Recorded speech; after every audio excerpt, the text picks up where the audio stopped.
Hi friends, ഇന്ന് നമുക്ക് വലിയൊരു മീൻ കിട്ടി. അപ്പോൾ അത് വാഴയുടെ ഇലയിൽ പൊള്ളിച്ചെടുക്കാം. അപ്പോൾ അത് വൃത്തിയാക്കാനുള്ള തന്ത്രപ്പാടിലാണ്. അപ്പം ഞാൻ ഈ ഫുള്ള് മീൻ കണ്ടപ്പോൾ തന്നെ എനിക്ക് ആകതായി. അപ്പോൾ ഏട്ടൻ പറഞ്ഞു, നമുക്ക് എല്ലാവർക്കും കൂടി ചെയ്യാം, സഹായിക്കാമെന്നും പറഞ്ഞു. പിന്നെ ആൾ പുറത്തേക്ക് പോയി, പിന്നെ ആളെ കാണാനില്ല.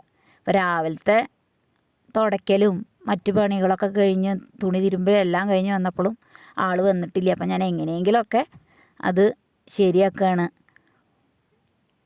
എന്നിട്ട് അങ്ങനെ വൃത്തിയാക്കി എടുത്തു. എന്നിട്ട് അതിലേക്കുള്ള ആവശ്യമുള്ള മസാലക്കൂട്ട് തയ്യാറാക്കുകയാണ്.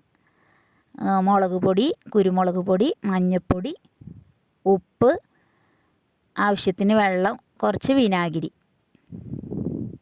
നന്നായി മിക്സ് ചെയ്യുക. ഇത് ഏത് മീനും നമുക്കിങ്ങനെ ചെയ്യാം കേട്ടോ.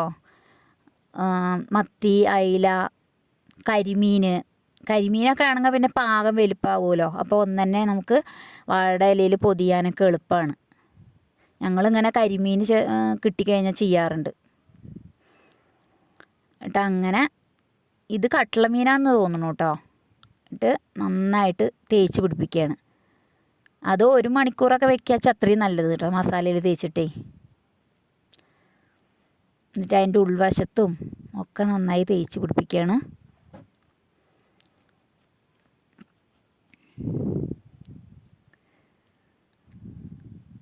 അപ്പോൾ വാഴയുടെ ഇലയിൽ പൊള്ളിക്കുക എന്ന് പറഞ്ഞാൽ അതിനൊരു പ്രത്യേക ടേസ്റ്റാണല്ലോ ഉണ്ടാവുക. എന്നിട്ട് ആ കഷ്ണം മാറ്റി വെച്ചു. എന്നിട്ട് മറ്റേ കഷ്ണത്തിലും ഇനിയിപ്പോൾ ഇത് മുറിക്കാതെ ചെയ്യാച്ചാൽ നല്ലതാണ് കേട്ടോ. അത് വലിപ്പം കൂടുതലാവുക കാരണം നടുവൊന്ന് മുറിച്ച് കൊടുത്തു എന്നേ ഉള്ളൂ. നന്നായി തേച്ച് പിടിപ്പിക്കുകയാണ്.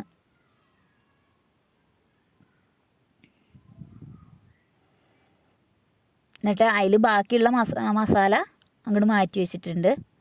എന്നിട്ട് അതിലേക്ക് കുറച്ചും കൂടി മുളക് പൊടി,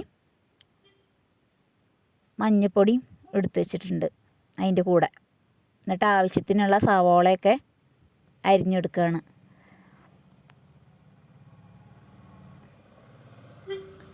ആവശ്യത്തിന് വെളിച്ചെണ്ണ ഒഴിച്ചു.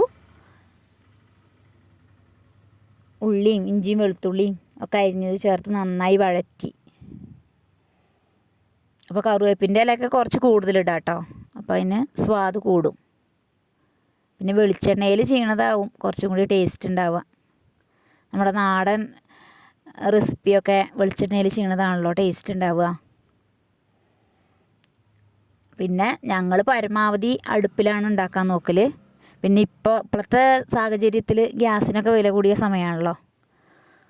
അപ്പോൾ അടുപ്പിൽ ശീലിച്ചത് ഒരു അനുഗ്രഹമായിട്ട് കരുതുകയാണ് ഇപ്പോൾ. എന്നിട്ട് കുറച്ച് വാളംപുളി വെള്ളത്തിലിട്ട് വെച്ചിട്ടുണ്ട്. എന്നിട്ടിത് വഴറ്റി അവസാനം ഈ പുളി ഒഴിച്ച് നന്നായി അതിനെ വറ്റിച്ചെടുത്തു. പിന്നെ മറ്റൊരു ചീഞ്ചട്ടിയിൽ മസാല പരറ്റി വെച്ചിട്ടുള്ള മീൻ നന്നായി വറുത്തെടുക്കുകയാണ്. നന്നായി മൊരിഞ്ഞു പോകുന്നു വേണ്ട. എന്താ വെച്ചാൽ നമ്മൾ പിന്നെ വാഴയുടെ ഇലയിൽ വെച്ചിട്ട് ഒന്നും കൂടി ഒന്ന് വേവിച്ചെടുക്കുമല്ലോ. എന്നിട്ട് അങ്ങനെ ഒരു കഷ്ണം മീൻ വാങ്ങി വെച്ചു. എന്നിട്ട് അടുത്ത കഷ്ണം അതുപോലെ നന്നായിട്ട് വേവിച്ചിട്ട് ജസ്റ്റ് ഒന്ന് മൊരിയിച്ച് എടുക്കുകയാണ്. അതിൽ കുറച്ച് കറിവേപ്പിൻ്റെ ഇലയൊക്കെ ഇട്ട് കൊടുത്തു.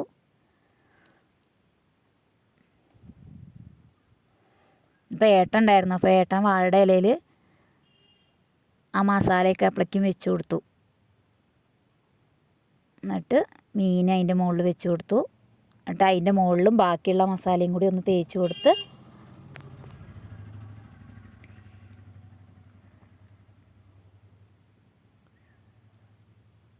വാഴയുടെ ഇലയിൽ വേണമെങ്കിൽ നമ്മൾ മസാല വെക്കണതിന് മുന്നേ കുറച്ച് വെളിച്ചെണ്ണ ഒന്ന് അങ്ങനെ പുരട്ടി കൊടുക്കാം കേട്ടോ.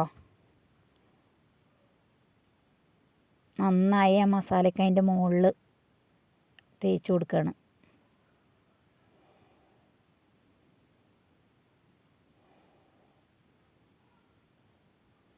ആ മസാല തന്നെ നല്ല ടേസ്റ്റാണ് കേട്ടോ. നമുക്ക് ശരിക്കും നല്ല എരിവും പുളിയും ഒക്കെ പിടിച്ചിട്ടുള്ള മസാലയാണ്. അപ്പോൾ ഏട്ടനാണ് അത് പൊതി കെട്ടണത്. പക്ഷെ അപ്പോഴേക്കും ആ ഇല കീറി. അപ്പം ഞാൻ ഒരു ഇലയും കൂടി എടുത്തിട്ട് വാട്ടി അതിൽ ഒന്നും കൂടി പൊതിഞ്ഞെടുത്തു. എന്നിട്ട് നമ്മുടെ ദോശത്താവയിൽ കുറച്ച് വെളിച്ചെണ്ണ തൂക്കി കൊടുത്തിട്ട് ഇത് അതിൻ്റെ മുകളിലിട്ടിട്ട് ഒന്ന് തിരിച്ച് മറിച്ചിട്ടൊന്ന് മൊരിയിച്ചെടുക്കുക. അപ്പോൾ ഇലയുടെ കളറ് ഒന്ന് ചേഞ്ച് വരും. എന്നിട്ട് അങ്ങനെ കൊണ്ടുവന്ന് വെച്ചു മേശയുടെ മുകളിൽ. അപ്പോൾ ഈ വീഡിയോ ഇഷ്ടമാണെങ്കിൽ എല്ലാവരും ലൈക്ക് ചെയ്യുക, ഷെയർ ചെയ്യുക, സബ്സ്ക്രൈബ് ചെയ്ത് സപ്പോർട്ട് ചെയ്യുക.